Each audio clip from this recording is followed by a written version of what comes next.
2024 diwarnai aksi saling serang antara Prabowo Subianto dengan Anies Baswedan. Debat tersebut digelar di Istora Senayan, Jakarta, Minggu 7 Januari. Capres nomor urut 2 Prabowo Subianto sempat meminta agar Capres nomor urut 1 Anies Baswedan kembali belajar soal ekonomi. Momen tersebut terjadi saat Prabowo hendak menjelaskan soal utang luar negeri Indonesia. Mendengar tanggapan Prabowo yang menyuruh dirinya belajar soal ekonomi, Anies Baswedan tampak tertawa. Selain itu, Anies juga terekam mengucapkan kata wow saat Capres nomor urut 2 Prabowo Subianto menjelaskan soal utang Indonesia. Saya nggak mengerti, jangan-jangan guru kita, buku kita sama, Pak Ganjar.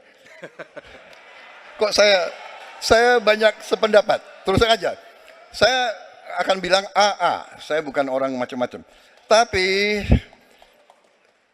Pak Anies, saya kira Pak Anies perlu belajar ekonomi lagi, ya kan?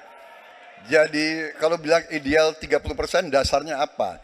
Yang di bawah kita itu Arab Saudi, Rusia, pokoknya negara-negara yang punya sumber alam yang luar biasa. Tetapi 40% ya salah satu terendah sekarang. Jadi kalau kita mau bangun industri, tadi saya setuju sebagian dari yang Bapak sampaikan. Oh iya, kenapa? Yang penting utang itu produktif. Itu saya setuju. Tapi kita bisa sampai 50%, tidak ada masalah. Kita tidak pernah default. Kita dihormati di dunia.